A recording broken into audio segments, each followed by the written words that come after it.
Hi everyone. Good evening everyone. Добрий вечір усім. Мене звати Анна Романдаш, я ваша модераторка та співорганізаторка Media Boost 2.0. Я зроблю коротесеньке оголошення українською мовою для всіх тих, хто хоче почути переклад, а потім перейду на англійську.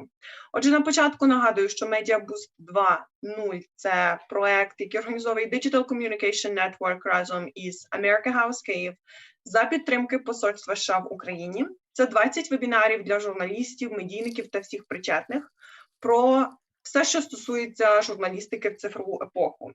Наш вебінар відбувається в Zoom, і він буде англійською мовою. Якщо ви хочете слухати цей вебінар англійською мовою в оригіналі, ми будемо стрімити англомовну версію на Facebook, на YouTube і також, власне, є можливість дивитися в Zoom. Якщо ж ви хочете слухати переклад українською наживо, тоді, будь ласка, заходьте до нас в Zoom-кімнату. Як це зробити? Йдіть до нас на сайт mediaboost.live, реєструйтеся і приходьте в Zoom. Отже, зараз буду переходити на англійську мову. Також для тих, хто хоче слухати переклад в Zoom, власне, українською мовою, клацайте на глобусик з перекладом і обирайте португальську мову. Португальська мова – це українська мова. All right, everybody. Hi, good evening. Thanks all for joining us. My name is Anna Ramandash. I'm your moderator, and I'm one of the organizers of the Media Boost 2.0 project. I'm very happy to have you all here for our 16th already webinar in the framework of Media Boost. Today we have Chарльz Meyns, who we actually already met Chарльz on Monday, and we will be talking today about podcasts as well, but today we will be talking more about webinars. More about technical stuff with the podcast. Sorry about that. It's just a lot going on in my head. So today we'll be talking about editing, creating a podcast, using a lot of different tools, free tools, paid tools. I don't know. Chарльz will tell you better. And we will also have floor for you guys to ask us questions. So as I told you, you can listen to this podcast in Ukrainian, you can listen to this podcast in English, just click translation if you want to listen to it in Ukrainian. A quick reminder, Media Boost 2.0, it's 20 webinars. As I said, we are already on our webinar number 16. So we have 4 more to go. Next week, we'll actually have 2 webinars on podcasts with a Ukrainian expert, with Кирило Безкоровайний from Kunst. So I also encourage you to register to come.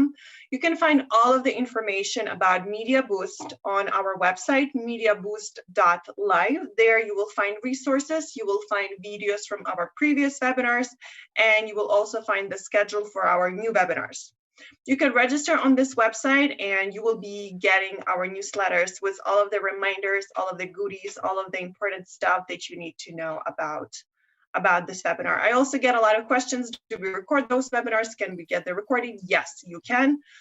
We are recording the webinars. All of the recordings are, again, on the website, mediaboost.live. So without further ado, I give the floor to Chарльz. Thanks, Anna. Thanks for having me back, folks. It's good to be here again. I wish I spoke Ukrainian. I speak Russian. I'm here in Moscow in my living room. Like most of you, I'm at home because of all the quarantines and all the various things happening with the virus. I wish we were doing this in person. It would be easier, but we're going to try and get through some of these technical hurdles. We were talking before, we were just getting started, and we realized that unfortunately playing some sessions of these audio workstations that we'll talk about today, unfortunately they don't play through Zoom, which is going to be a challenge, but I think we can still illustrate some of the principles. And this is really what today is about. It's not so much about mastering techniques, but kind of introducing to concepts. I think you'll find that there's no quote like one way to do stuff. As Anna noted, we're going to talk a little about licensed software and tricks and tools that are available, things that cost money, but also ways you can get around that, and some free solutions that are available online that all can let you at least play with some of the ideas you have for getting into podcasting or making recordings or trying to sketch out some of your ideas to launch a podcast at some point. So today we're going to talk about more of the tech aspect.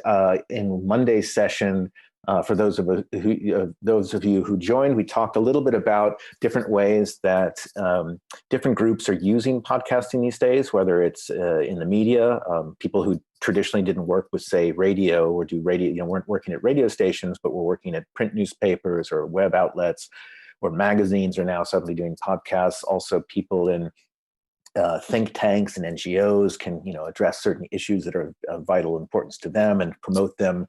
We've seen how brands are using podcasts. And we looked at some of the examples of that, and just how general people, because it's it's a fairly cheap and easily available way to launch and discuss your ideas. And so hopefully we'll talk about some of the technical aspects today of how that'll happen. And I welcome your questions. I think, as far as I know, Anna's going to be kind of filtering them and she has full license to interrupt me at any moment. So Anna, please use that power when you want to.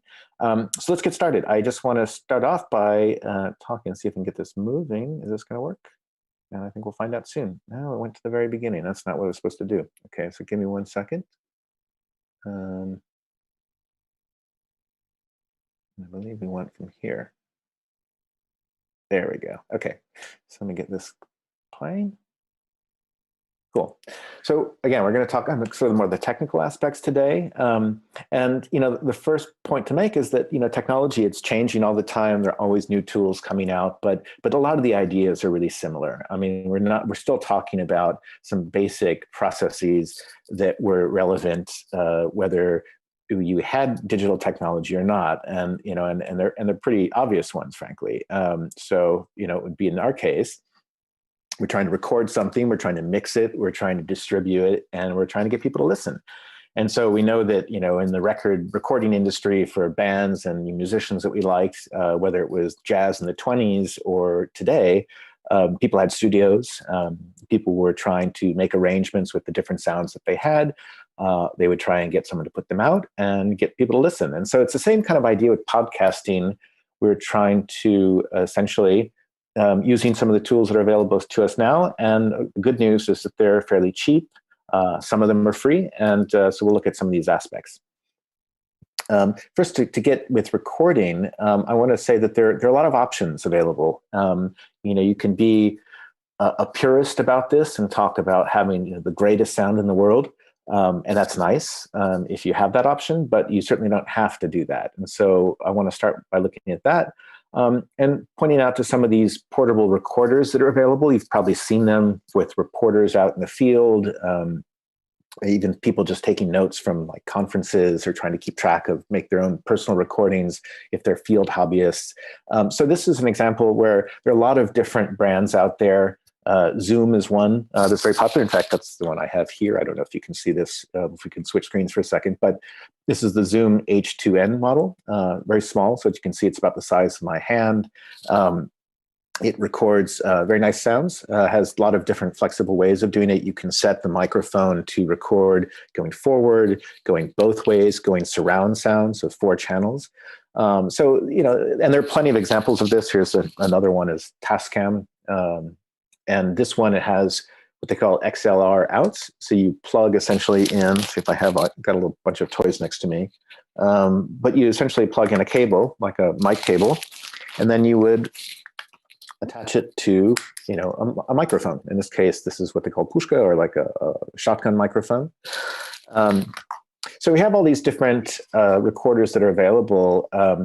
A lot of them are what they call all-in-one, so you don't need, for example, an external microphone, such as this Zoom model I talked about, the one that's in the picture there. But they're not all the same. I mean, if you're looking to purchase one, and the Zooms tend to be quite affordable. Sony's are a little more expensive. Tascam's a little more expensive as well. Roland's another brand. But if you look at them, you might want to pay attention to reviews on battery life. How many batteries does it take? How long does it last? Reviews on ease of use. How easy do people find using them in the field? Whether it has capabilities to connect with microphones or external microphones, and some of the other features that are there. So, for example, one thing I find very convenient about using the Zoom, and I'm not employed by Zoom. This is not a commercial for Zoom, but it's really that with 2 AA batteries in the back, standard AA Polichki, I think they called in Russian. I don't know about Ukrainian. So with 2 AA batteries, you can record for something like 30 hours, and the SD cards inside are, like the 30 gigabytes now. So you can record a lot of material. And so when I'm going on a trip for reporting, I'm a journalist as well as a podcaster. If I'm going somewhere, like I took a trip to the far north of Russia, and I was doing a story about this Shias group of protesters who were protesting the building of a giant landfill in their area, and you had to march deep into the forest, and it was we're camping out for 3 days to talk to people. And I was so happy to use the Zoom because it was small, it was light, I didn't have to worry about batteries running out, and it was just something I could put in my pocket and take it out when I needed to. So that's something just to keep in mind as one solution. You see people in their own, it's a good solution for someone who's looking to go interview people. Or perhaps if you wanted to do, it's an affordable way to do, say, a round table discussion where you could put it on surround sound. So it's recording from every angle, 360 degrees, 360 degrees. And say you crowd around a small coffee table and have a discussion, and the recording should sound fairly decent. So it might be one way to look at doing recordings. As I mentioned, there are other microphones. The pushka, the shotgun I mentioned, is, you see this constantly with people, who work in the television field, for example. Lavalier, I've got the Russian here, petlichka, is it's the clip-on mic you're kind of familiar with from videos and television stations. There's something called omnidirectional mics. There are stereo mics. There's something called binaural, which is when you have microphones that actually record as if you hear. So they're basically like having headphones, but with microphones embedded in them. And then you have like you might call your studio microphones. We've seen that in, constantly, like it's kind of like what you imagine when a radio DJ or radio host is behind the microphone. It's got they call it cardioid mic.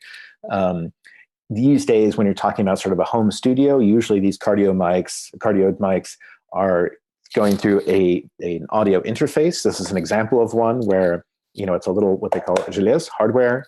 There are many different brands. You're plugging the microphone into that, and then the box goes into your computer and allows you to regulate things a little bit better. But again, these are just extras that might be of use to people who are trying to kind of plan out how to build a studio.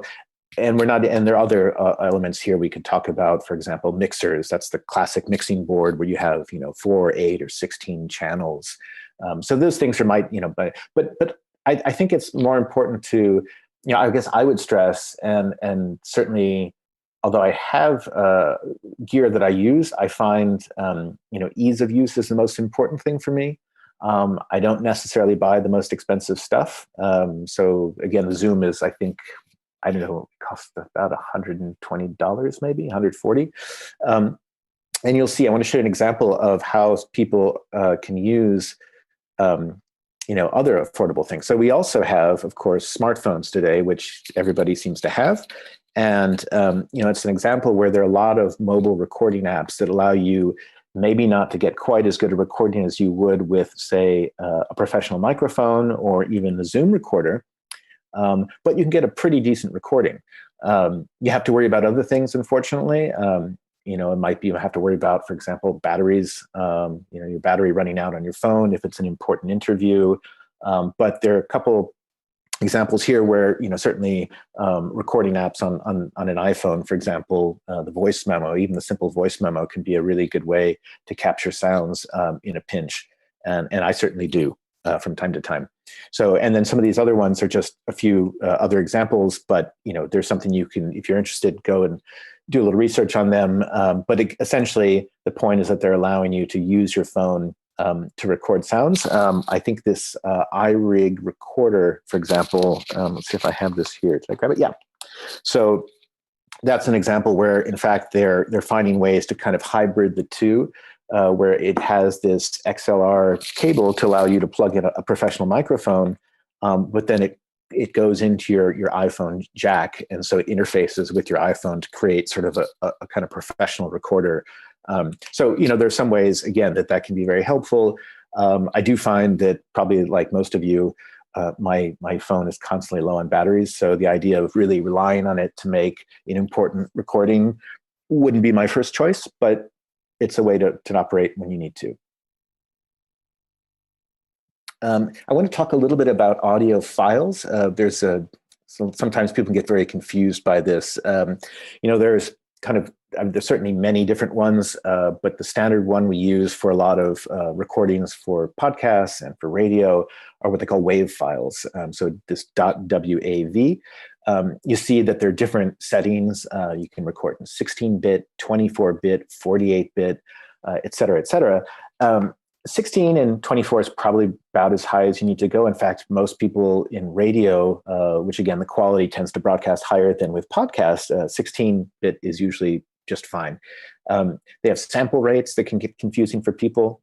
When you're seeing, like, as you're turning on your recorder, you might see this whole different menu of different ways to record. A 44.1 is the one that's standard for audio. 48 is pretty standard if you're doing audio with video. And that's really about sample rates to sync up between images and sound. And most important, just as we go further down, it's something where you really need to pay attention as you're creating an audio session, but it's something we'll talk about a little further down as we get into the talk today. There are other audio files that can be confusing to people. Like I've got a few listed here, like OGG, this MP2, there's AIFF, there's lossless Apple quality.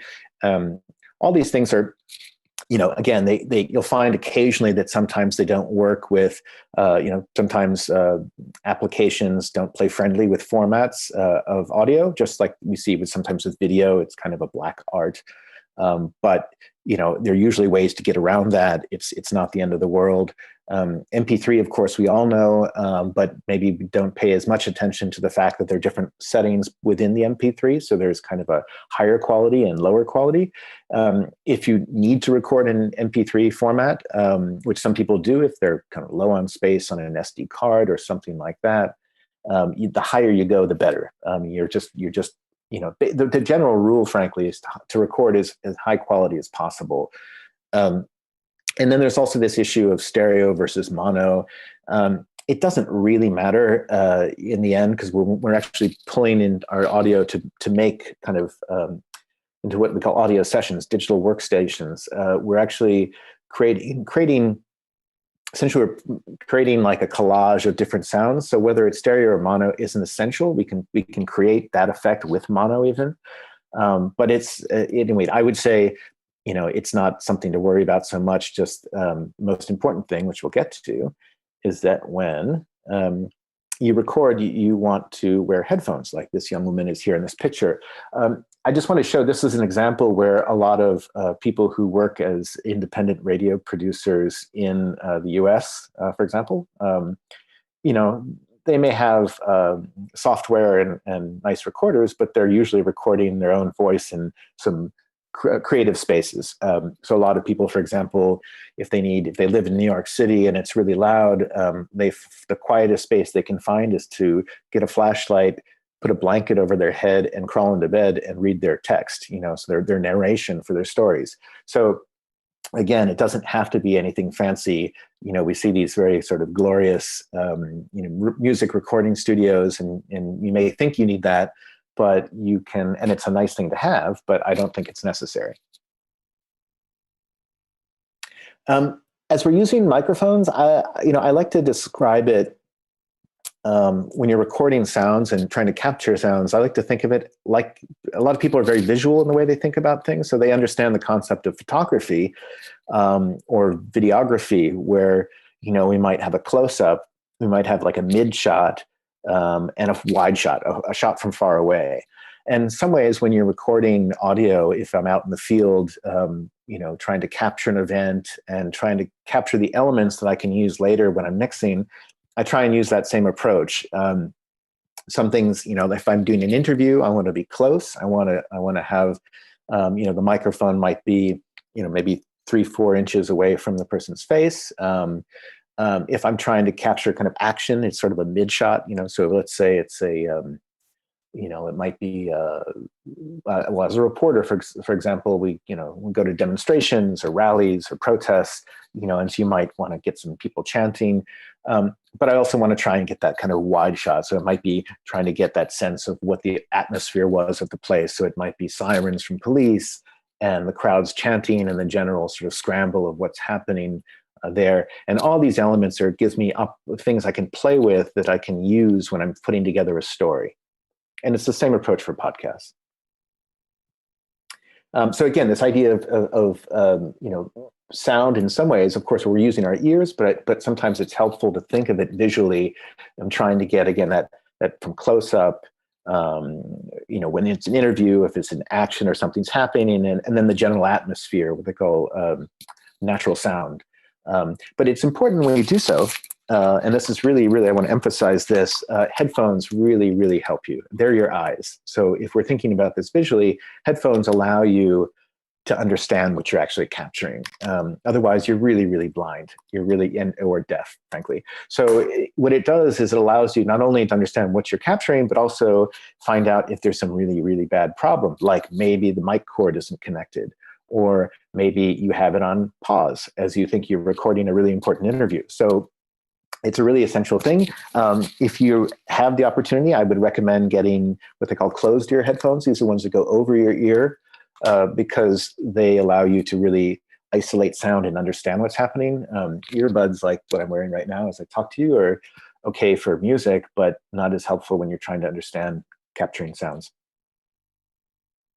And as we talk about capturing sounds, I think one of the biggest problems that people have, frankly, is just dumb mistakes. It's not, it happens to anybody. It happened, actually, we did an interview the other day and some of these problems arose. So I just want to list them. And, the idea is that you maybe you can't prevent them all the time, but you can do your best to kind of avoid problems. And so the first thing you can do is wear headphones. At least lets you know the problem's occurring, and you can start to address it before you make a really important recording, or I should say ruin a really important recording. But some of the problems we see commonly, so if you're out in the street and you want to record somebody, the wind noise, it's when wind kind of knocks through a microphone. We've all heard it on bad recordings for radio, and maybe as you made like home videos or something. It just dominates the microphone, and the audio device can't recognize the sound. So what we have are these windscreens. You always look like little kind of fuzzy bear toys. So that might be something, if I was going out and recording in the field, I would put something like this on, and they're usually they have foam ones that are a bit light, but it's usually these ones that are furry that are a little bit more windproof. Another thing, again, if you are wearing headphones, you can hear this. If you're not, you won't know.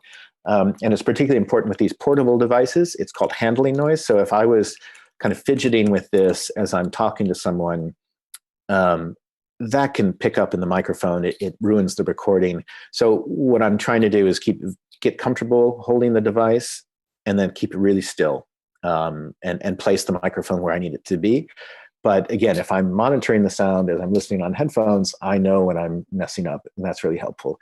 Crackling cables is another one. So that's when, it might be just a bad connection as the device is going into your recorder. Really common thing. Sometimes it's because of a bad cable. Sometimes it's because the connection's weird. Sometimes because it's wet outside. It's just a problem that you should, and again, if you know about it, then you can stop and try and address it before it ruins your recording, because you can't fix it. Another one that's really, really common is this mobile phone. We've heard it also, and I think in interviews where people do it, and there's something about the frequencies that enters into the recording phase and can ruin a really nice recording. So best if you're sitting down to do an important recording to you, ask people to turn off their phone, turn your own phone off, and that can really, really save you a lot of time. Another final note I want to mention is background noise. When I'm going to interview someone, I usually kind of do a look around, and again, it's helpful if you have headphones on. because you realize that, that computer fan is really, really loud, or there's a clock that's ticking and you're really close to it and it's going to kind of mess up your recording, or there's fans or windows are open, or maybe background music's playing. All these things really make it challenging to edit later, as we're trying to pick out the portions of our interview that we want to kind of edit and mix down for our podcast or our radio program or whatever we happen to be making. And then the final one, which is actually the most common, it doesn't have to be a mistake, but sometimes it's really helpful to keep in mind that if you talk over people, unless you have kind of a back and forth kind of talk show, sometimes it's nice to let people make their point, pause, and then ask a question, because you can find that sometimes recordings are ruined by the fact that you're just too quick because you get excited, or they're making a good point and you go yes, yes, yes. Those kind of interjections are really unhelpful for audio. They may seem natural when you're talking to someone, but actually when you're listening back, it's quite distracting. So that's something to keep in mind. Charles, the audience is asking, maybe you can show the iRig and maybe some of the other tools again. But what I suggest, maybe stop your presentation for a second so we see your full screen, maybe also for the people who are watching us live, if you can do that. Yeah, let me see. So if I do that and... Yeah, stop sharing the screen and just show all of the amazing audio tools that we have. So now you all can see me. Hi. Okay. So yeah, I see what you're saying. Okay. So, hi everybody. So here's one. So this is this Zoom recorder that I was showing. And it's, it's very small. It's about the size of my hand, as I said.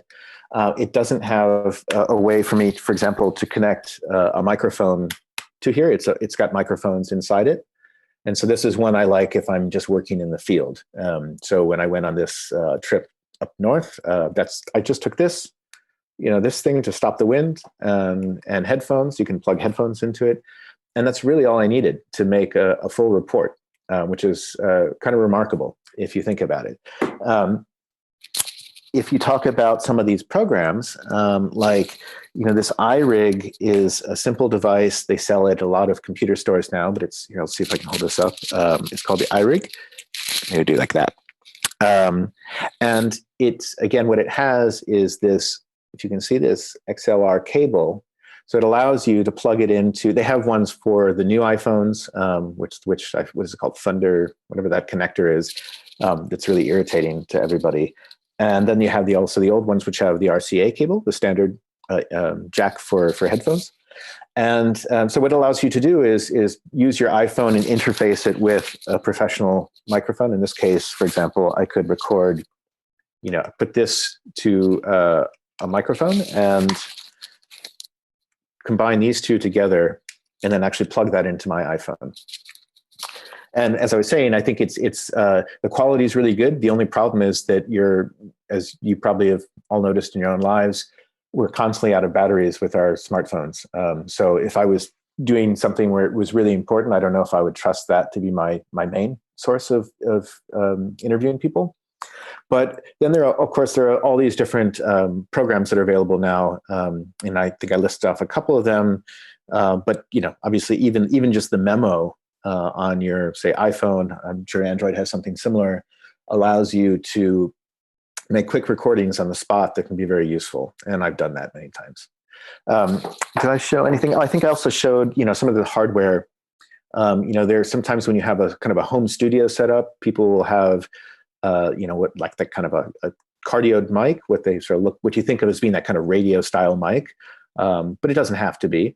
And that goes through sometimes some hardware like this. This is from DigiDesign, but it's just one example, and there are many. And that just allows you to control the levels a little bit as you then put it into your computer. And so it's just one way it's called an audio interface. So you're interfacing between the microphone and the computer and then running it onto software. So those are just some examples. Did I show anything else? I think I was also talking about these over-the-ear headphones, which are just really helpful if you're trying to capture sounds, because sometimes little, earbuds like this won't, if it's noisy out, you really can't hear well enough, and you won't be able to tell if there are mistakes being made. So those are kind of the key points I would make here. Is there anything else I showed? I don't think so. Should we go back to then the presentation? I think I just have to share. Sure. We also have a few questions. Yeah. Oh, sorry, go ahead. Do you want to take the questions now? Absolutely. All right. So the first question is, not sure if we're going to talk about it later, but people are already asking, how do I record during the pandemic when I don't see my, the interviewee? I just interview this person over Zoom or Skype or. Yeah, it's a good question. I did want to talk about that a little later, but we can go to it right now. There are a lot of different ways to do it. People, for example, I mean, some really easy ones that people have used are, again, using Skype and Zoom. Zoom has a really nice feature where it allows you to choose a split channel, so you can record your voice and then the person you're talking to's voice separately, which is really, really convenient, because later when you're trying to sort out, sometimes, for example, you might be recording them and the dog runs into the room and starts barking or something, and it ruins, if those sounds are all in one file, it's very hard you can't separate them. But what's nice is Zoom allows you from the very beginning to record the session and get a clean recording of your interviewee and yourself if you like. So I use Zoom sometimes. There are also tools. Skype in the newer versions has a way to record your Skype sessions, so you can record audio.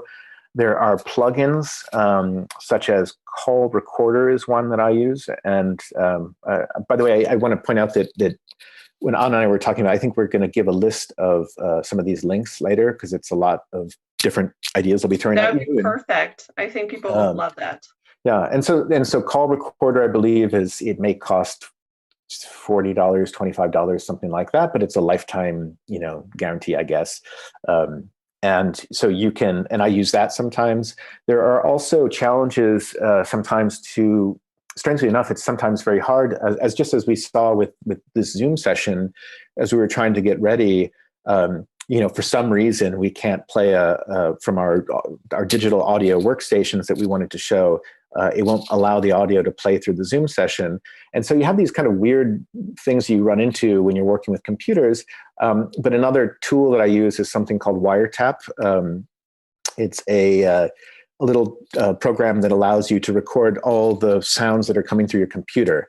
So if sometimes there's a problem getting the input signal to record, it's just a backup tool that I use. So that might be, for example, useful if when as a radio journalist and as someone who works on podcasts, sometimes you don't know what platforms people will be willing to talk with you on.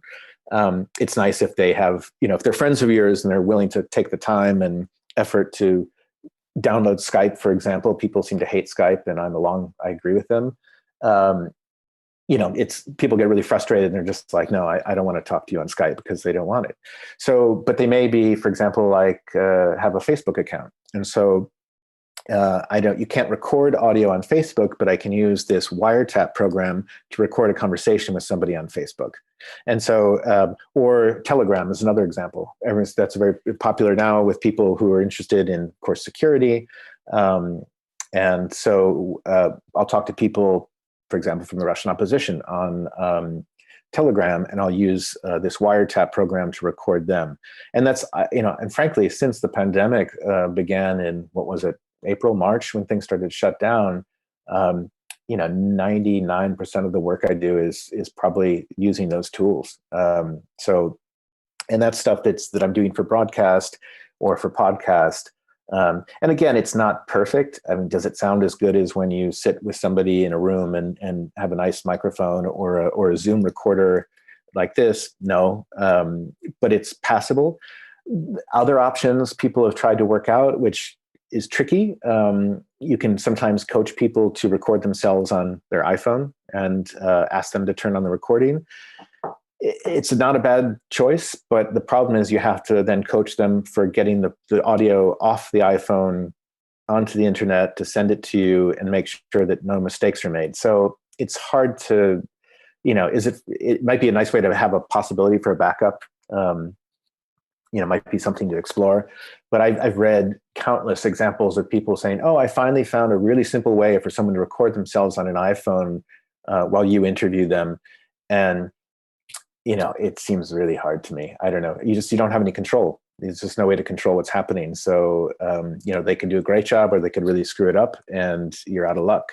So anyway, so all those are examples of some of the tools. I'm trying to think if I left anyone out. The other one, and this is more from a reporter's point of view, I think, than a podcaster's, but, we see how everybody has these, with WhatsApp, obviously another popular messaging platform, it has the recording possibility. So for people who don't have Skype, hate Facebook, won't download Telegram, another example where they might have WhatsApp and I say, okay, well, I'll ask a question, record the audio, send them audio, ask a question, and then they respond back and you can download those tracks. It's a little stilted. It doesn't feel like a real conversation, but it's a solution if you are really, needed one. So those are just some examples. Do you want another question, Anna, or should we move on? What's best? Yeah, there is one. Let's have a short answer for this one. Why would you prefer WAV and not MP3? It's a question of quality. The quality of WAV or WAV files is higher. So if you're listening on nice quality gear or nice headphones, you can tell a difference. I have to say that MP3s do sound impressive, but what MP3s are doing is they're taking a lot of the sound, they're removing parts that they think that the human ear can't hear. And so, it's probably acceptable for when you see like the 320 bit MP3s, so the higher quality MP3s. Sometimes you'll see they won't even give you the numbers. They'll just say highest quality, medium quality, low quality. And that of course makes a difference in terms of the file size. So waves are much bigger file sizes and therefore they capture a lot more information. And so if it's a voice, for example, it has a richer sound to it. But again, if I was, in a pinch, knew that I only had, for example, on these recorders, you turn them on, and you say, oh, I only have, an hour's left of time and I need more than that, then I might switch from WAV to MP3 to capture more material. And then, before I clean off this chip inside the SD card and makes more space. But generally speaking, it's not that MP3 is not criminally bad, it's just not ideal. And so if you have, a professional recorder, like a Zoom or something, then it's best to record at the highest quality and then bump it down if you need to later. Sounds good. Thanks. I think we can move on with the presentation. Okay. Where do we? Oh yeah. So this was just getting to a point that people seem to make a lot of mistakes, and you can avoid them by just being smart. People. I still have Russian friends who are podcasters who come up to me and they say, "Oh, can you listen to this terrible recording we made, and how can we fix it?" And they always think there's some magical way to do it. And you can sometimes figure ways to solve problems, but the easiest thing you can do is just not make those mistakes. And again, how do you do that? You wear headphones. You find a quiet place to record where there's no music in the background. You have headphones on so you can find the place where the voice sounds richest and it's the best place, kind of what they call mic placement. You cannot talk over your subject by constantly saying, oh yeah. So all these things are just really will help as you go forward. And I know they sound obvious, but you'd be amazed how often people make mistakes. So let me see if I can do this. Can I do this? Let's say I go back to this. We're going to skip. Okay, cool. If you're sharing your screen, that you're not doing it yet. You have. Yeah, I forgot. We took it off. I forgot. 1 second. Yeah. Yeah. Sorry. That's a really good point. And they should do it again. Yeah. Yep. Perfect. Oh, cool. All right, we're back. Okay. So another thing. The mistake that happens a lot, and again, you're listening on headphones can help, but you also have a visual way to look at this. Often it's the sound levels. So the difference between digital recording and analog recording. So analog, and by that I mean recording to like old tape, or if you see in the studios, we have that thick tape that would be on the, I think they're called babinki in Russian, but these tape reels. If you go over the zero gain line, if it in analog, it can sound kind of nice sometimes. It gives kind of a warm quality. In digital, it sounds terrible. So it gets crunchy. It's really unpleasant to listen to. So when you're looking, basically, what they call is decibels. That's dB here. You're trying to get the recording between -12 to -3 decibels. And what that means is really when you're looking at that, if you see it hitting red, you want to turn down your audio recording level or get a little further away from your source. Some people get really just talk loud, and you have to kind of adjust to what you're seeing and what you're hearing. But that's something also just to pay attention to, because you can, if a recording is too quiet, you can bump it up. It's not ideal, but you can, if something records at -20 dB and you listen to it and you think, oh, this is really, really quiet, there are tools to bump up the sound. If it's too loud and you're already in the red and it's this crunchy sound that's really unpleasant, there's no way to fix it. And so, you're really just out of luck. So always skew quiet rather than loud. But the ideal zone would be -12, around that part, -6. And just so I'm clear about that, well, actually, no, I'll explain it later. I'll move on.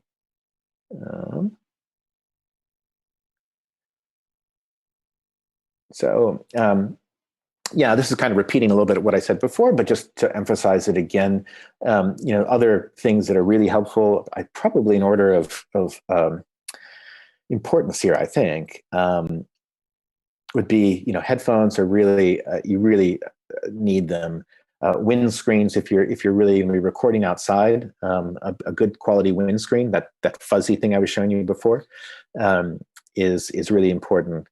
Extra batteries. I mean, it's another mistake people make a lot, is they go out and they turn on their recorder and they realize that, oh, there's only about 10% left on the batteries. And, again, they need to run and find a new one. All these, these recorders work on SD cards and media. So, you want to make sure that you've got free space there. This pistol grip is what I was referring to. It's kind of like, it's what gives this microphone, makes it look like a gun. When I'm holding that kind of long, big microphone, it's just a handle that allows you to avoid what they call handling noise, that kind of constant sense that someone's kind of like moving around with their hands and gripping the microphone. Anyway, those are the main ones, and we'll move on to other points later. So keep moving there. Again, I was saying, I think before that you can try and avoid mistakes. They happen sometimes, and there's some solutions that hopefully we can get into. A few of them are listed here that can help solve problems. They don't fix them, but they help lessen, so let's make them less visible or less audible to the audience. And so sometimes that's an equalizer, or sometimes it's a noise reduction, so what they call plugins that allow you to manipulate the sound. Sometimes, music can be used to help kind of bring listeners in when say the recording is a little quiet. You can kind of use to create a little more atmosphere, or let's say you have I'll leave it at that. And then also, sometimes a thing that I see common that can be really effective when you're doing podcasts is, if you have bad audio but it's all you have, you can write around that in your narration, in your podcast. You can say, like, look, we got a really quick, he was the circumstances weren't ideal to record him, but what he said is really important. And you play the audio and you can say, let's rewind that and listen again. And, and really emphasize that, okay, yeah, it's bad audio, but it's really important here, so pay attention. And so you can see ways that people can kind of work with mistakes and acknowledge them. I think the mistake you hear a lot of people try and do is pretend that it sounds normal. And that's where people are like, no, I actually can't understand what this person's saying because the recording is so bad. So we're going to get a little into editing and mixing concepts. And that's our next step here. There's this word you see when you hear people talk about audio. It's called DAWs. It means digital audio workstations. It's just a fancy word for something, software that we use. There are several that are listed. They're very popular ones. There are others that there are many that exist these days, but some popular ones here are listed. So you see people using Ableton Live. I use Pro Tools is what I tend to work with. Audacity is a free one people use. We're doing simple audio editing. I think I forgot to put on here, and remembering now, there's GarageBand on Mac. Adobe Audition is one that I know. I think Anna was mentioning she uses. Hindenburg is another one. Logic, Reaper. There are all these different examples. And what I'll do, I think, just to avoid us keep going back and forth between sharing screens, it's kind of a complicated process. So maybe I'll come back to that in a few minutes, but we'll move on. But the point is that, that I'd really emphasize is that, they're all in some ways similar. Like each one has their own quirks about how they operate. They have what they call shortcuts. They're keyboard shortcuts that can make it confusing to switch back and forth between them. But in fact, the functions are all very, very similar. And some may be stronger at one thing than another, but by and large, you can probably make, and mix a podcast or music with any one of those and do a decent job. Some, again, may be more convenient to you, or maybe you get used to them. So for example, I've been using this one program for years, and I'm just quicker on it. So I keep using it, but there are other ones that are available that do the same thing. And what are some of the main functions that we see that is common to all of them? It's multi-track mixing. So when you see, several like channels with different audio on it, it's what they call non-destructive editing. So the idea is that if we cut something, we're cutting a representation of it, but you can always undo it. So you're never damaging what you've made. So it's like playing with like clay. You can stretch it in, stretch it out. You can do whatever you like with it. You have control over volume. You can manipulate these waveforms. And essentially what we're doing, though, is we're mixing all these different tracks to make our own music. It's maybe not music in the traditional sense. We're making a podcast or a radio program, but we're essentially combining these different elements in ways that they intermingle and create an atmosphere. And that's our music in this case as podcasters. So what would that mean? That would be various types of recordings. So when I'm making an audio documentary or a podcast or even a radio program, kind of a journalist report, I'm using these different elements. We talked about field recordings, so when I was out in, I mentioned this trip that I went out with this small microphone to the Shias, this is in the north of Russia, and I did field recording. So I interviewed people using this small recorder. I recorded the sounds of the camp where everyone was staying. I recorded the campfires as people would sing songs. I recorded the sounds of people cooking food over, they had a kitchen area that people were using to feed, kind of a small army of volunteers who'd come to protest against this place where they want to build a mass sewage dump. So, that's an example of field recordings. But when I came back, I also, wrote up a script, and I have my own narration. So I'm doing that inside the studio, although you see also, occasions where someone might do what we traditionally would call a stand-up. You might record yourself in the field talking and combine that. We see often, particularly, we were just talking about this, how during the pandemic, remote recordings using Skype, telephone, social media accounts like Facebook or Telegram, et cetera, those have all been part of my work. Maybe your story or the story you're trying to tell has archival material. So maybe there's some old recordings you want to find and use.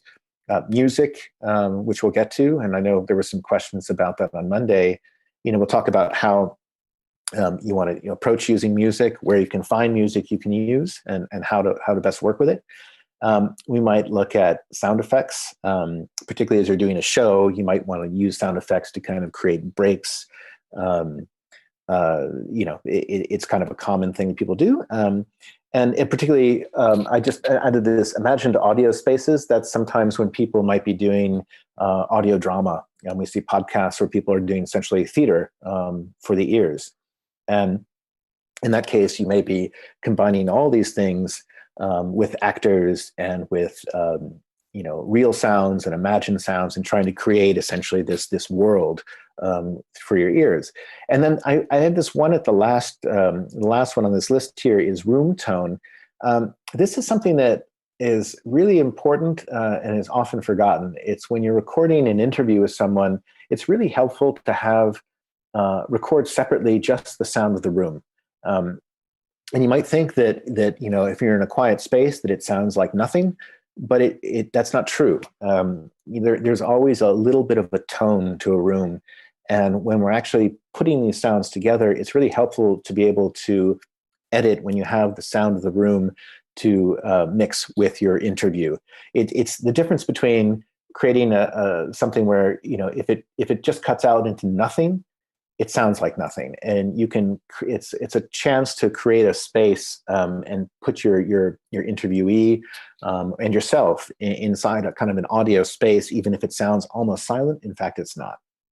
And if that doesn't make sense, I can hopefully explain that in more detail later. I think this touches on some of what we were talking about before about these kind of virus COVID era computer tools that can be really convenient. We mentioned Skype and Zoom and all this stuff. Wiretap Studio, that's the other program I was saying I use as often as a backup. So I'll use Wiretap to record a telephone call or a call on Facebook or a call on Telegram. So that's an example. And then I mentioned here audio converters, just because sometimes we see you might have, if you download, for example, in WhatsApp, the audio files can sometimes be a little strange for some audio platforms to then interpret. So sometimes you may have to convert a file from, say, MP2 to MP3 to get your computer to read it and register the sound. So there are ways to do that, and it's just some tools that are worth keeping in mind.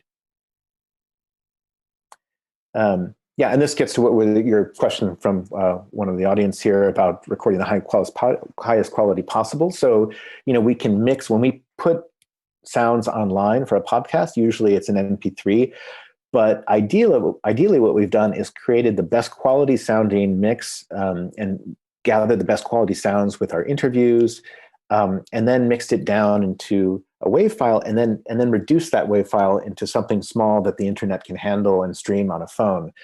So you want to it's better to always go from a better quality and mix down to a less good quality rather than trying to go the other direction. This will make more sense later, but we're just plugins. If you get into these DAWs, these digital audio workstations, you see a lot of different tools. In fact, there are millions of them, and they can be overwhelming, frankly. But there are some ones that can be quite helpful too, if used carefully, as you're making your programs. And that's one, and just a couple main ones here that I find are probably the most go-to for me. So that's reverb. That's when you have kind of a big echo. Might be something to create a sense of space. Compression if used gently, can help kind of elevate your voice as you're doing narration, or kind of just enrich the sound. Sometimes with really quiet recordings, you see people use either volumizer or normalizer. Those are two that essentially bump up the size of the recording, make it a little louder. But I should add, also increase the sound. Some of the noise of that audio recording can also go up, so you have to do it carefully. Equalizer is another one, noise reduction. These are just tools that can be very helpful, and maybe we can go into that when we look at some of these digital audio workstations and how they actually appear.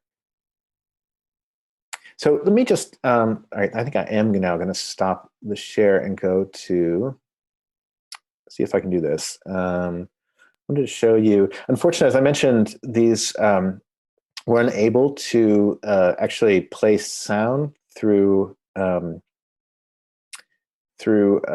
Zoom, but I wanted to just show you a few of these different digital audio workstations and what they look like. So, for example, I mentioned Pro Tools. This is the one that I use.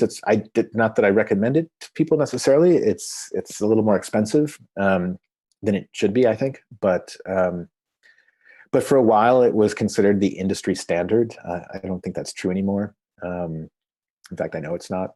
But I just want to show you how some of these things look very similar. So this is from a session, where I have here I've got, this is CM narration. That's me narrating. So these are my tracks. I have music down here at the bottom. I've got little clips from my interviews, and basically I'm just making a little collage, and trying to put those things together in ways that will sound good to me. And while I'm doing that, I should add, it's not just, you're also playing with levels. So you can switch from, when I talk about the graphic representation of sounds, you can see this, right? This is a sound from an interview, and this wave you're seeing, and they call them waves, that's the interview. And unfortunately, I'll play it. I don't think you can hear it. You may be able to hear it really quietly through my earphones, but I doubt it. Let's try it.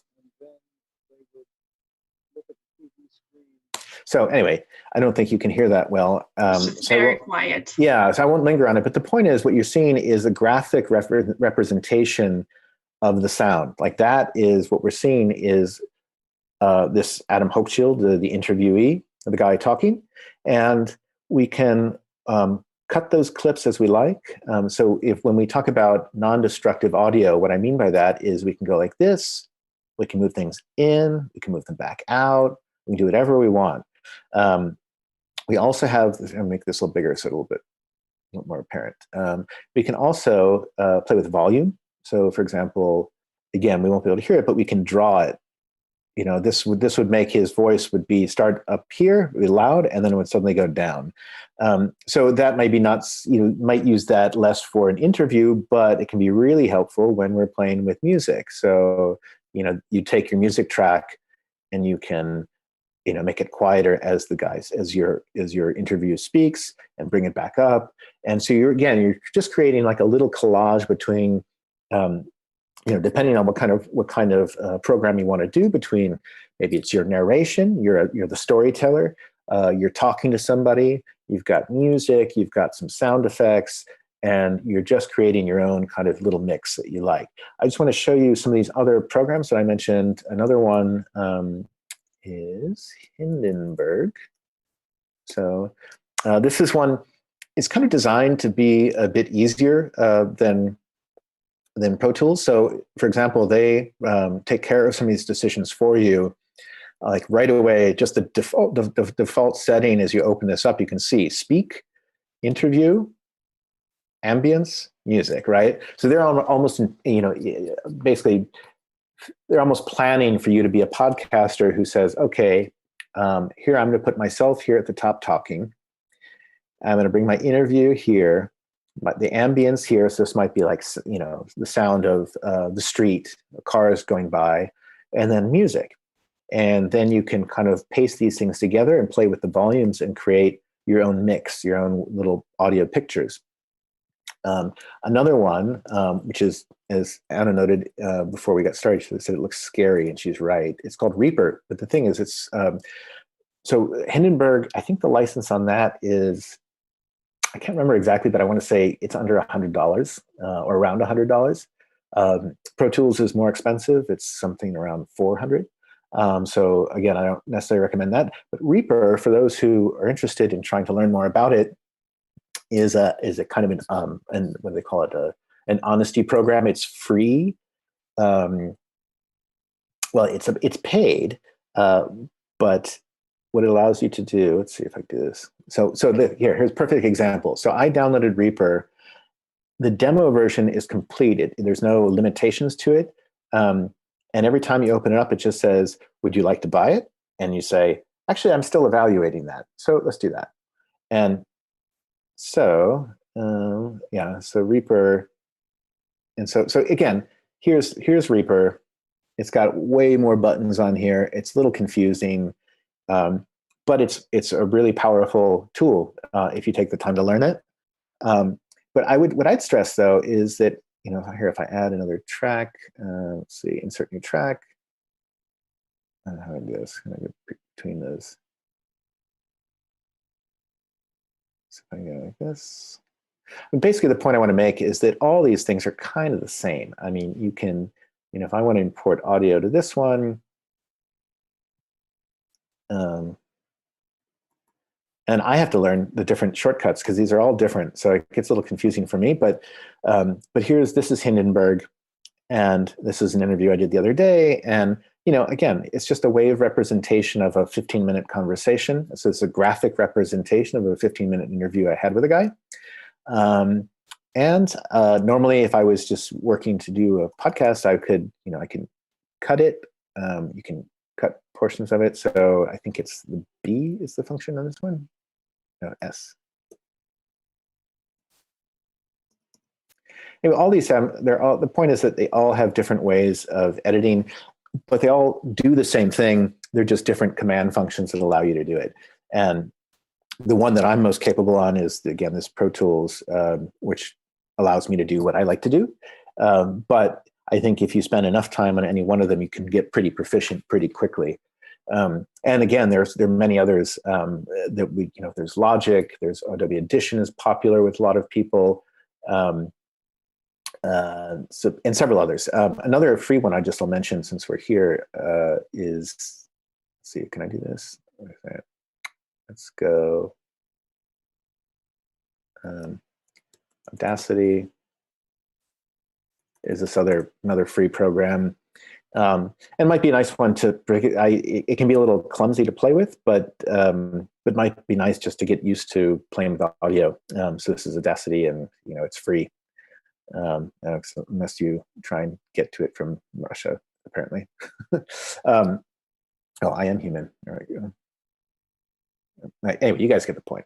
So let's focus on that. Let's see. I wanted to. So if I want to just again, if we're looking at, let's take a second just to talk a little bit more about these sessions, even though we can't hear them. Let me get rid of this. So let's take this one, for example. If you look at all the different tracks here, you've got, this one's got 1, 2, 3, 4, 5 tracks. Some of the more complicated mixes will have 16 tracks, 20 tracks. It's unlimited. So you may find that for many podcasts, probably 3 or 4, 5 might be about all you need, maybe more than you need. But you can kind of make it endless. And so it allows for you to layer sounds and create sounds as you like. So since I think we can hear internet audio, audio coming from my computer directly, let me just play you examples where you can really, really layer sounds. This is let's see, does this work? Let's see.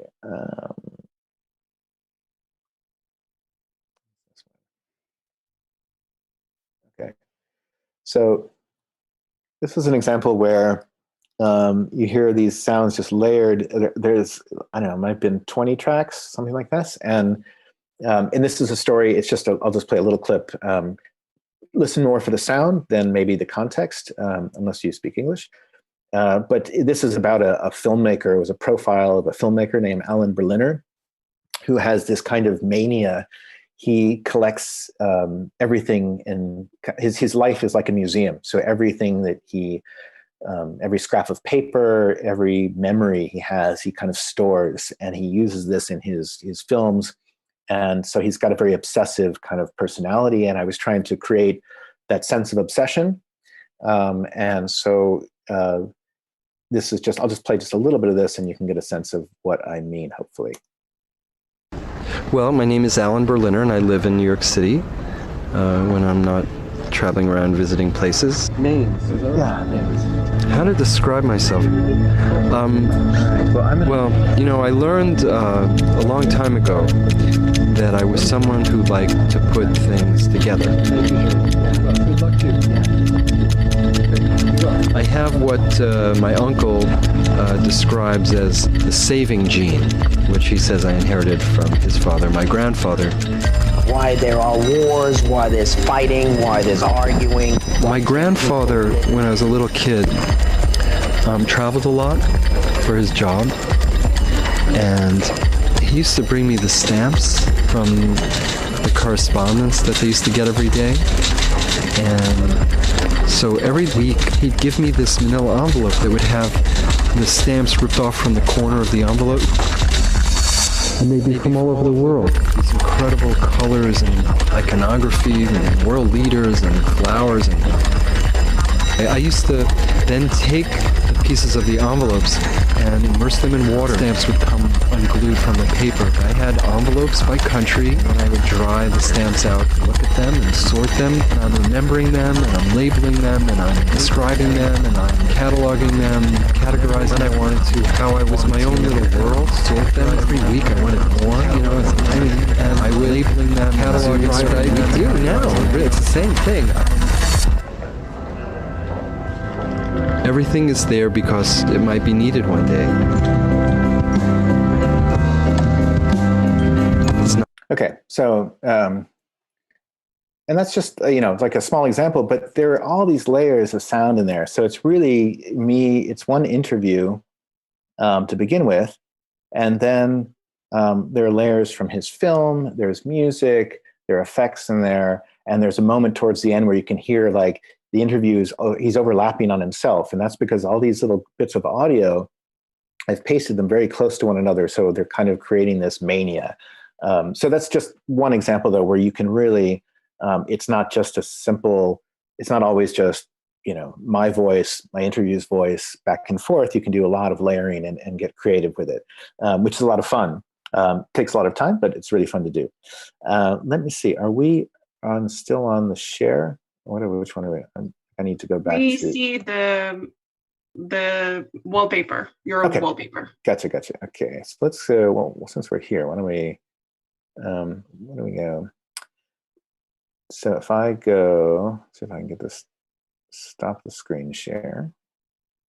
Let's go back to the presentation here. Hi, everybody again.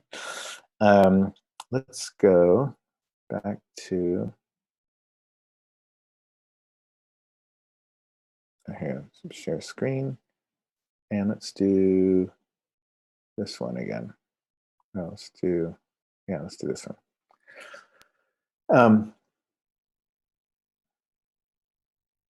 So it's gonna work.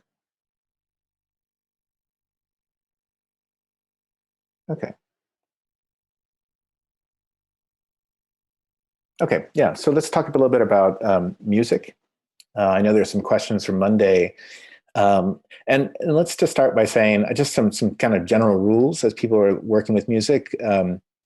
First of all, copyright is a real pain with this stuff. As we even found out from our session on Monday, we played just a little bit of a show that had some copyrighted music, just in trying to praise this as a good podcast, and it still was flagged because these algorithms by the tech companies are so careful and sensitive about this.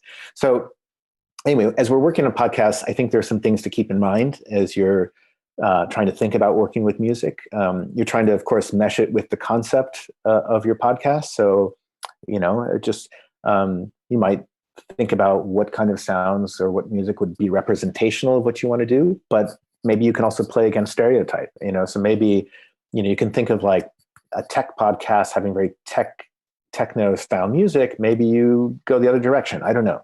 You can explore various moods with podcasts. So I think a lot of times when I'm trying to put together a show or a documentary, I'm looking for sounds that can bring out emotions when layered with your interviews. So you might think about different moods that you're trying to evoke and what music makes you feel that way. Another thing that's important, I think music with words is problematic. So instrumental music tends to be better unless somehow the words to the music really fit with what you're trying to do. It gets really difficult when you're talking about one thing and there's a songwriter who's got something very different on his mind. And people, and I just sometimes you'll see people who want to put a song in their show just because they like that song. Well, you can do that, but I think that if you're really trying to kind of craft a show or a feel for what you're trying to do, then you might want to think about keeping words out of it. I think sometimes you can it can be a little bit cliche, and I would be careful of certain cliches. So, if you're doing a documentary about Africa and suddenly they're like bongo drums and, things like that. I mean, it's so predictable that sometimes it can be kind of like, I would probably stay clear of that. Identifiable songs are also bad because people bring their own associations to music. So if it's a really popular song, not only do you have problems with copyright, but even if you didn't, people hear it and they don't think about what you're trying to present to them. They're thinking about, oh, this is a great song I heard at the club when I was out with my friends, or it was a favorite song when I was 16 and I was super depressed and miserable, and et cetera. So keep those things in mind.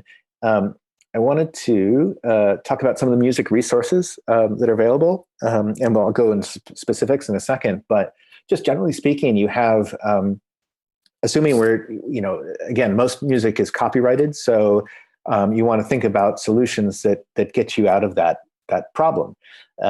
One of them is what's called Creative Commons licensing. So these are songs that are being posted by people who want you to use their music. They want credit. Sometimes they want a little money, but usually not.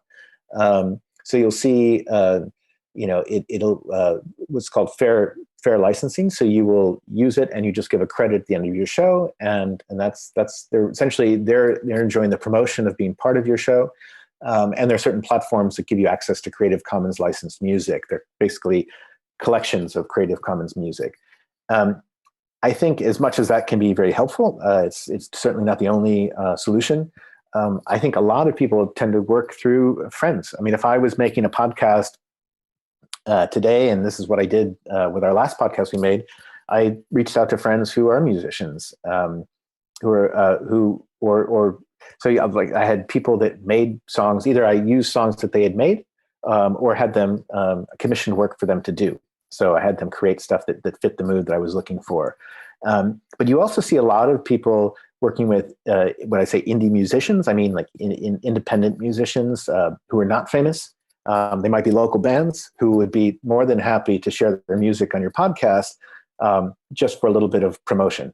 So you say, music on our show this week is by this group or that group, and you can just really give them a little bit of a boon. And maybe it's be sure and check out their website, or they're going to play at this club when and if the virus ever ends. And so there might be something like that. Now, there are also what I call licensing shops. These are websites where you can pay a reasonable amount of money to get access to a library. Blue Dot Sessions is one, and I'm going to show you a couple others in a second. We go back to the internet. But the point is that what these do is these are professionally crafted songs designed for podcasts and for scoring for music. And they allow you, it may be expensive. I would say it's probably expensive for an independent podcaster, but if I was a newspaper putting out podcasts, I would consider that, because it gives you enormous access to a lot of options that can be very helpful in making quick decisions, because you can spend a lot of time trying to find music that works for your podcast. And then finally, I just put on this DIY, which is do it yourself. There are ways, and we'll explore some of them, where you can actually make your own music, even if you're not a musician. So I want to talk a little bit about that as well. Another thing, and we'll jump out of the presentation here in a second to show you specific examples. But when we talk about sound effects or ambience or background noise, there's some also things you can use. Free Sound is a website that's I use a lot when I'm in a pinch. It's essentially hobbyists who post sounds from all over the world. So I was just looking on there, and I'll show you in a second. I was looking on there, and I punched in Kyiv, and there was sounds of the underground, of parks, of church service. All this stuff can be very useful, and once you register, it's free to download, and you can just credit the people if you want at the end of your show. In fact, I think you're not even required to, but it's nice to do.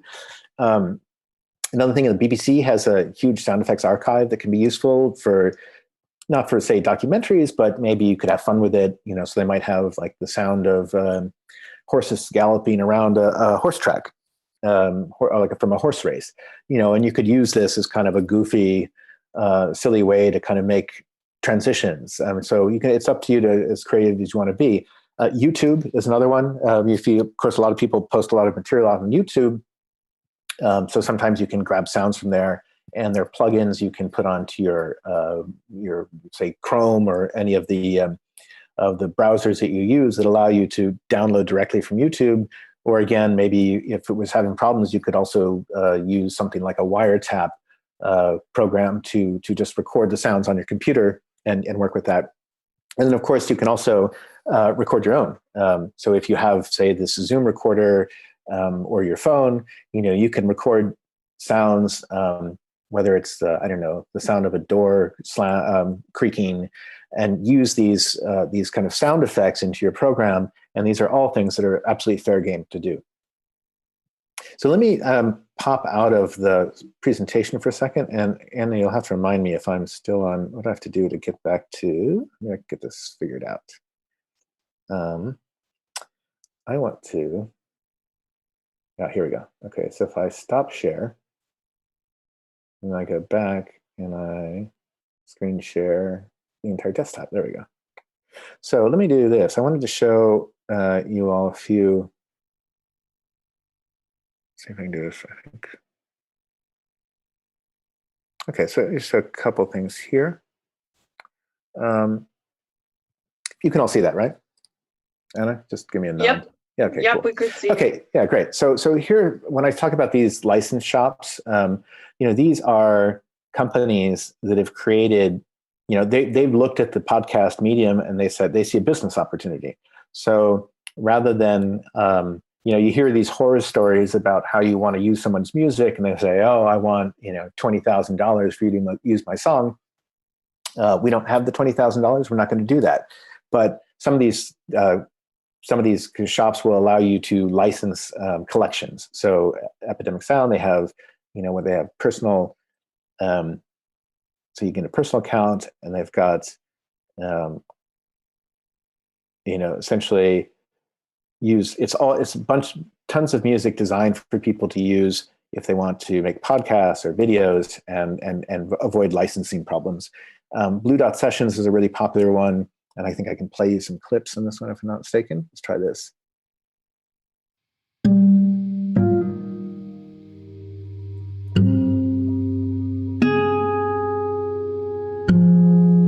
So anyway, the point is you can see it. They have filtered by mood, density, energy, gravity. I mean, some of this stuff is a little silly, but it's gravity. They mean sort of how dramatic the sound is.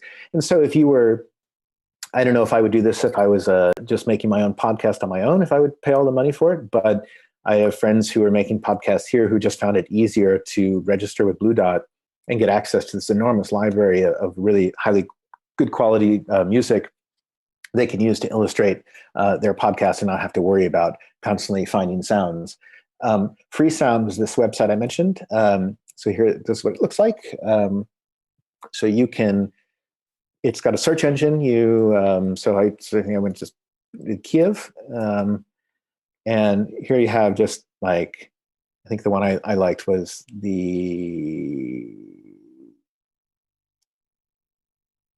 what was it? City Park. This one was nice.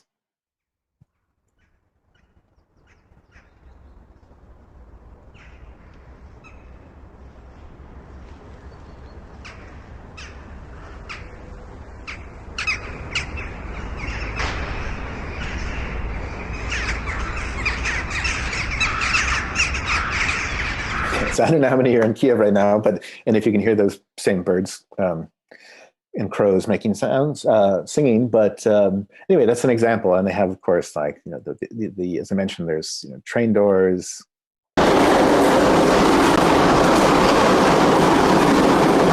All sorts of things. And so, or maybe it's, can also use it for sound effects. I think I was using one the other day. I was looking for a click from a record.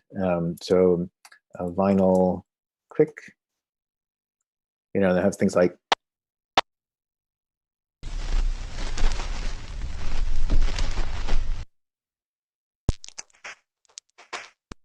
vinyl crackle. Okay, this one sounds similar, he says. Actually, I don't think it does. Anyway, you get the idea. So sometimes this can be a really helpful tool as you're looking for sounds. And let me just get out of this one. So those are just a few examples. Let me go back to history here. What else we have open? That later. Just make sure I didn't miss anything. Oh, here's another one I thought was really interesting. So YouTube now has this audio library, this massive audio library of Creative Commons free music. So let's see if it loads. It might take a second. Yeah. Okay. So yeah. So again, it's hit and miss with what you're looking for, but you see the track title, genre, mood, artist. So you can filter. So if I wanted to say mood, what I say, angry, calm. Let's say calm or dramatic. What do you got? Which one do you want? Let's say calm. So see how that works, and see what happens. Okay, so now we have all these calm tracks. Let's see how calm they really are. Oh, that is calm.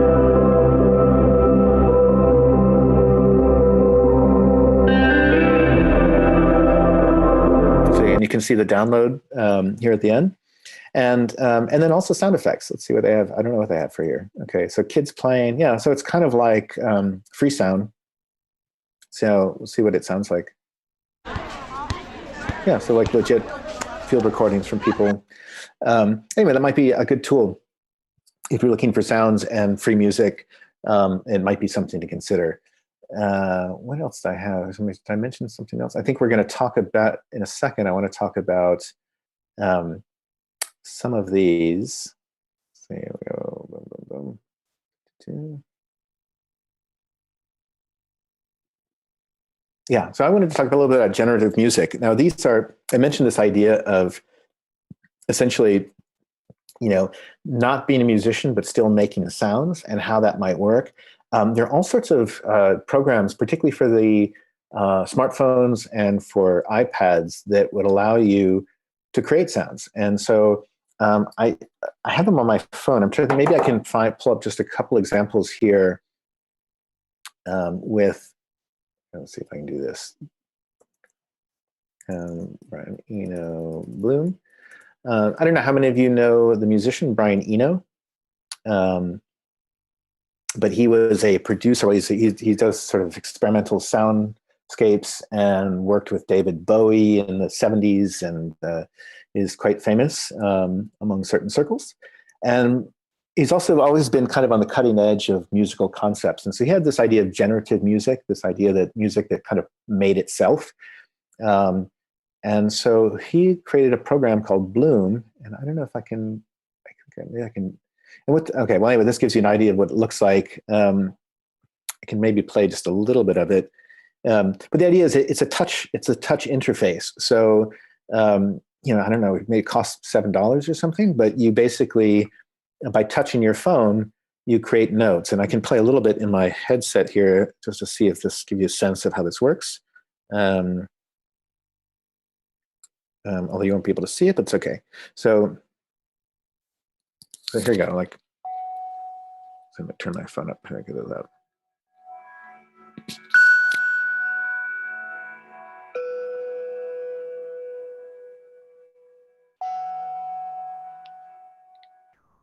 My cat just woke up because of this sound.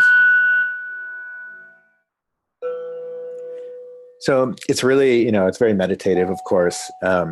But there are other examples where, for example, there's another one called Cycle. Let's see if I can do this one. Cycle, generative music. Generative music. Okay, I guess there's a bunch of them. Here, maybe those will just have pictures we can use.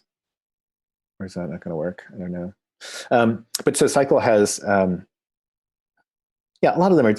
A lot of it's the same concept where you're using like an interface to make sounds. Example one I thought was kind of funny was one called Blocks Wave, and this one I'll play a little bit. You can have like all I'm doing is hitting a button, and you can manipulate the sounds.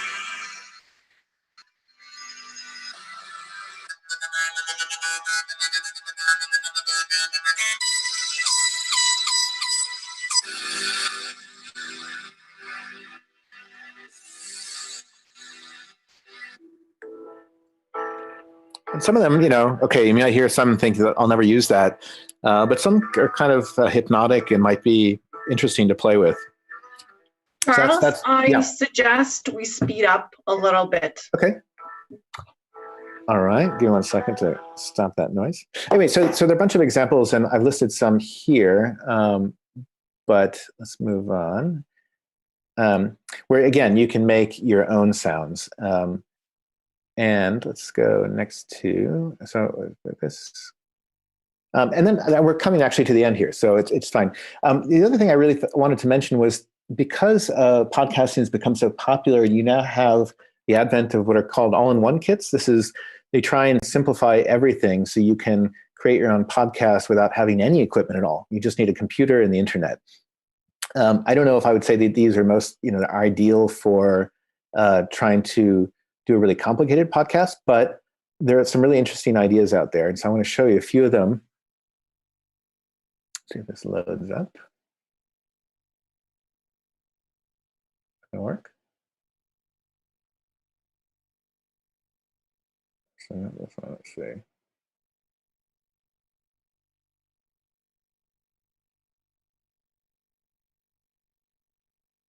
Okay, let's try this. Well, here I'll just show you one. So Anchor. Yeah.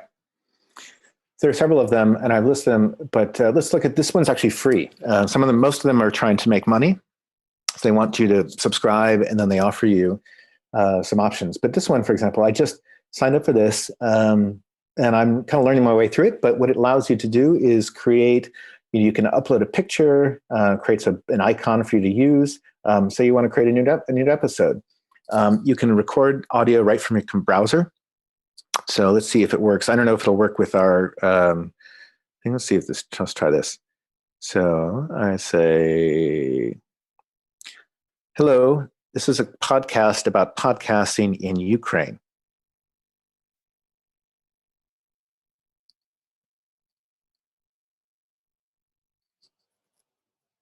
Then it uploads, hopefully. Processing.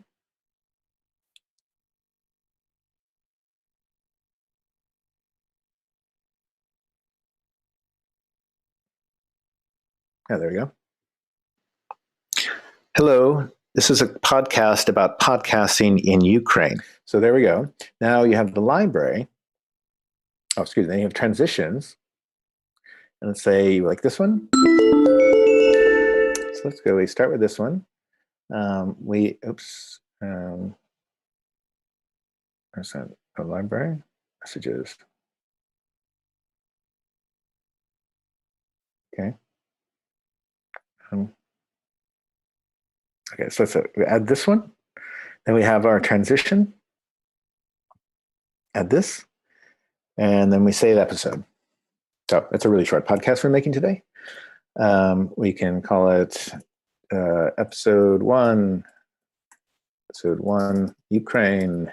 And we save it as a draft. Nothing much. And publish date. Customize it. We can play with the artwork. I like your artwork. Oh yeah. This is the icon that I've been using for a while, so I just put that one on there. Then we say save as a draft. And can we hear it, or not update it yet? Let's see. Oh, here we go. So it's going to play. It's like, can't be heard by anybody but you, but that's okay. Oh, here we go.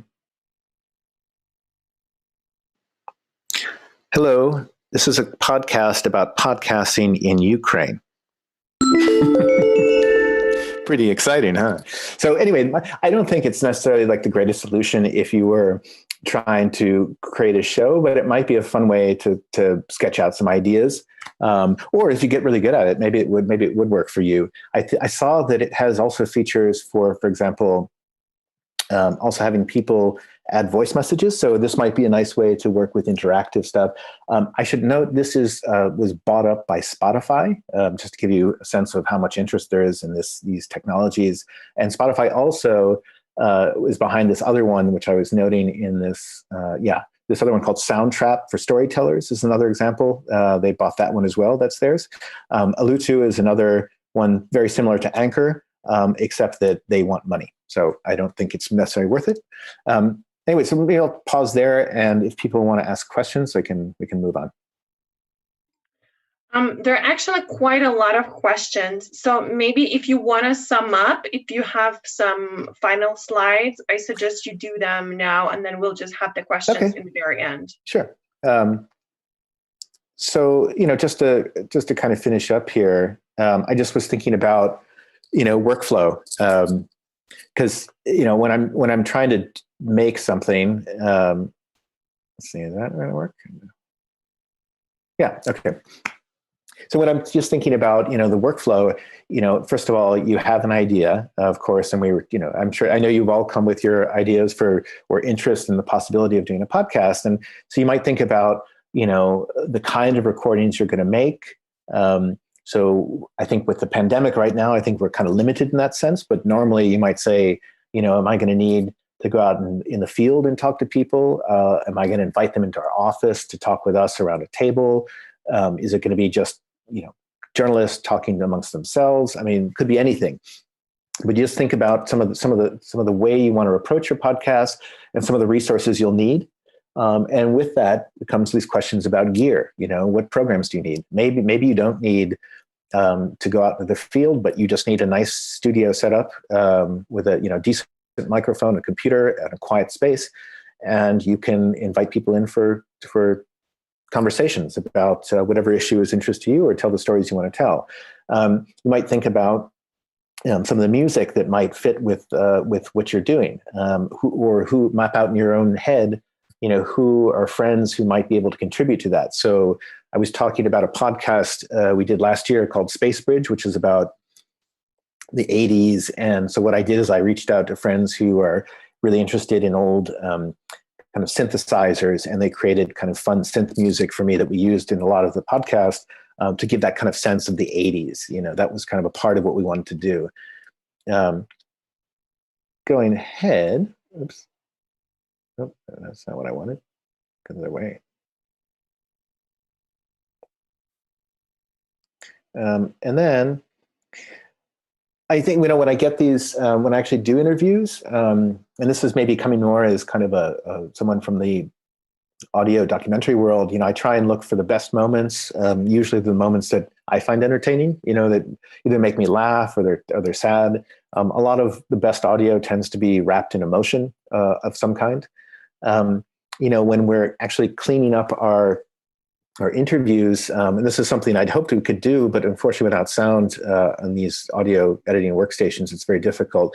But you're cleaning up, you have an interview, and someone might pause or go, and these kind of little things, these kind of sort of extras that we don't need, they take up a lot of time.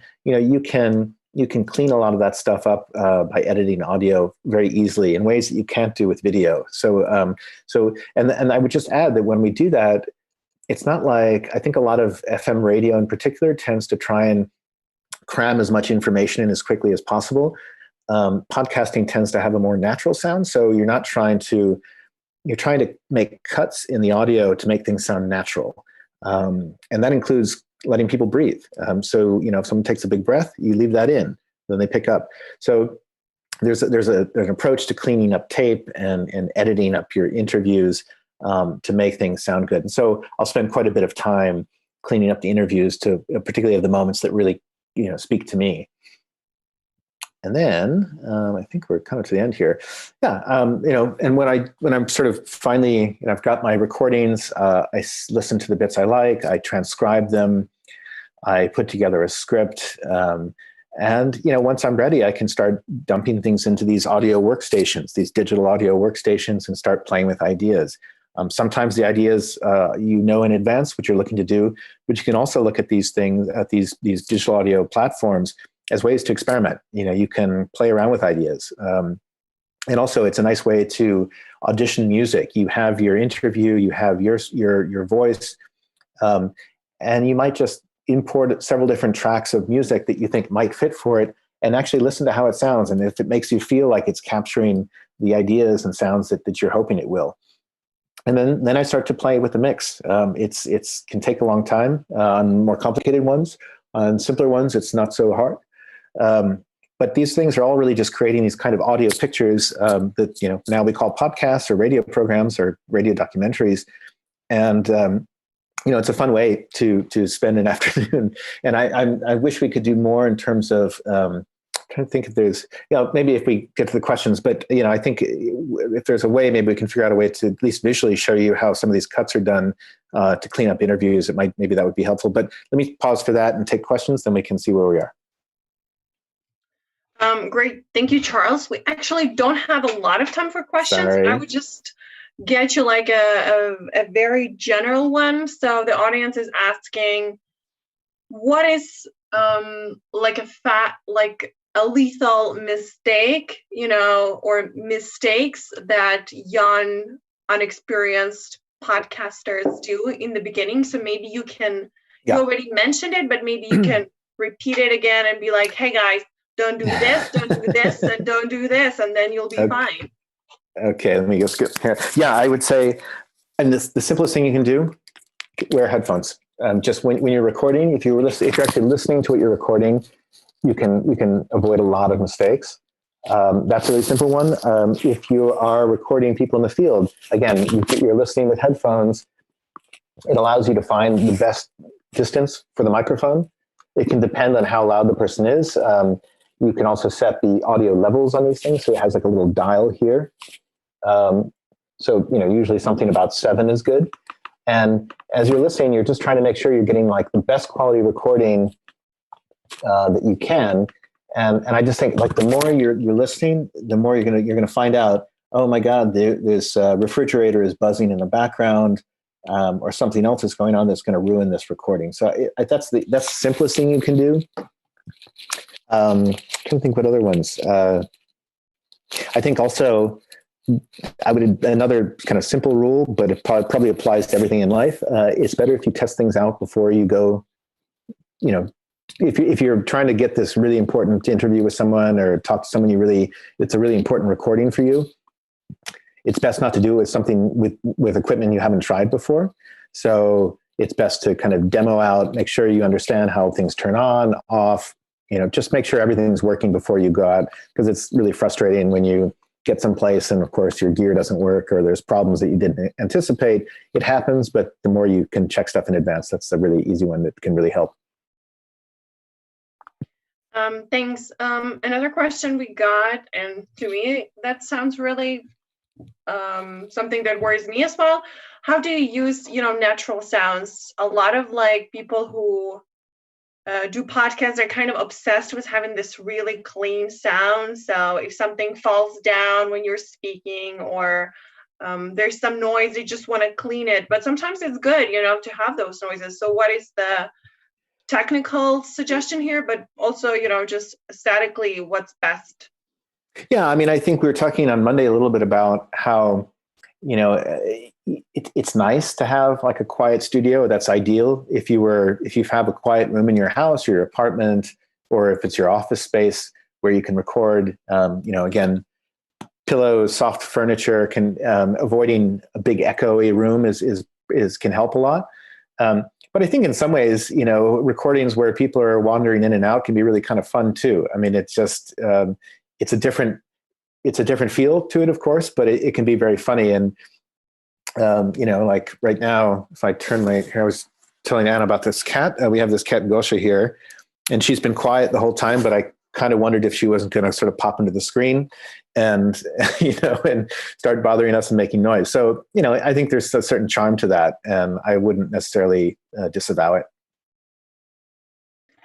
Perfect. Thank you. And I think the final question would be, I have my episode ready. I want to publish it. Should I go with Anchor? Should I go with SoundCloud? Should I publish it on my media platform right away?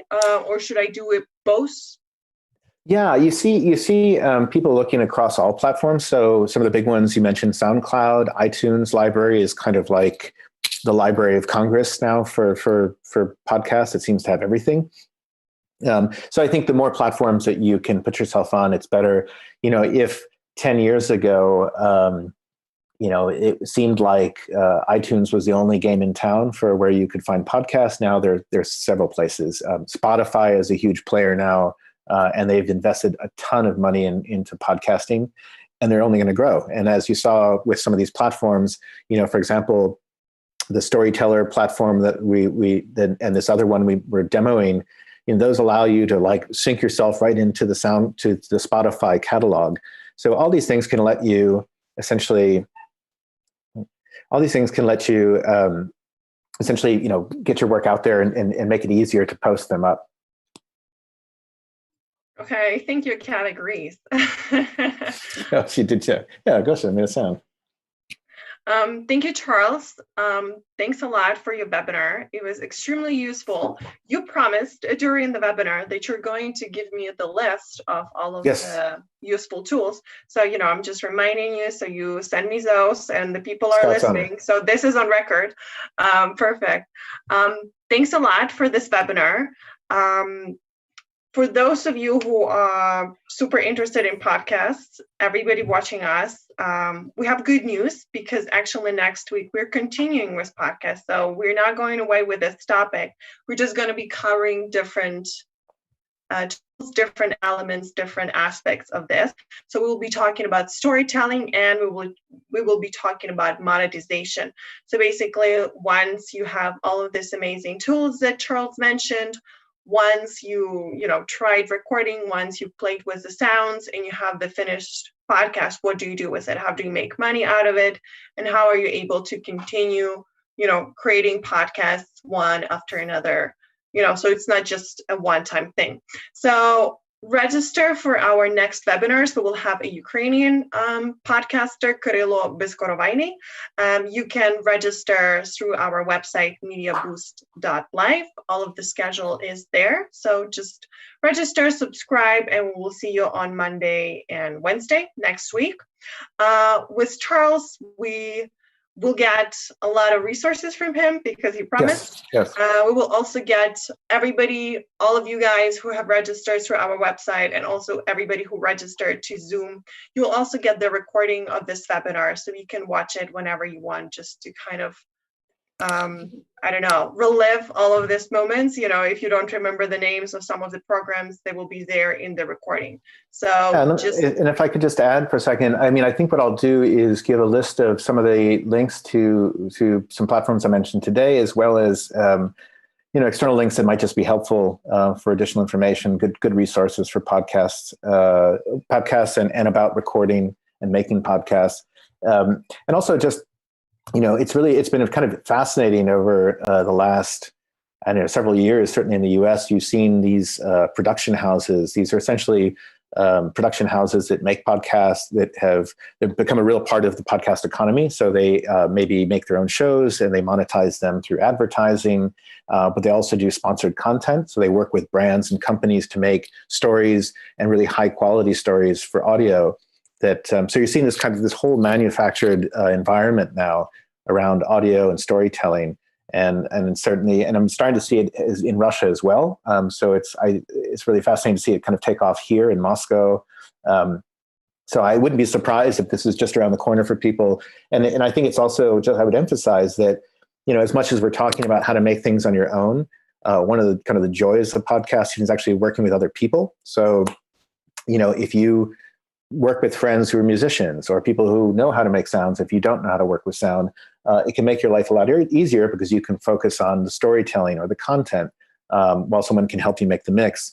And so I would encourage you to get to know these resources and get familiar with working with audio, but also work with people who have more experience and learn from them as well. Great, thanks a lot. I suggest for you, Charles, to stay after the webinar and just read all of the nice things people wrote to you in the chat, because there's a lot of thank you and people really loved it. So thanks a lot. Was super productive, super fruitful. we'll be watching the recordings afterwards. And to all of you guys who stayed with us, thanks a lot for coming. And I will see you next week. Bye.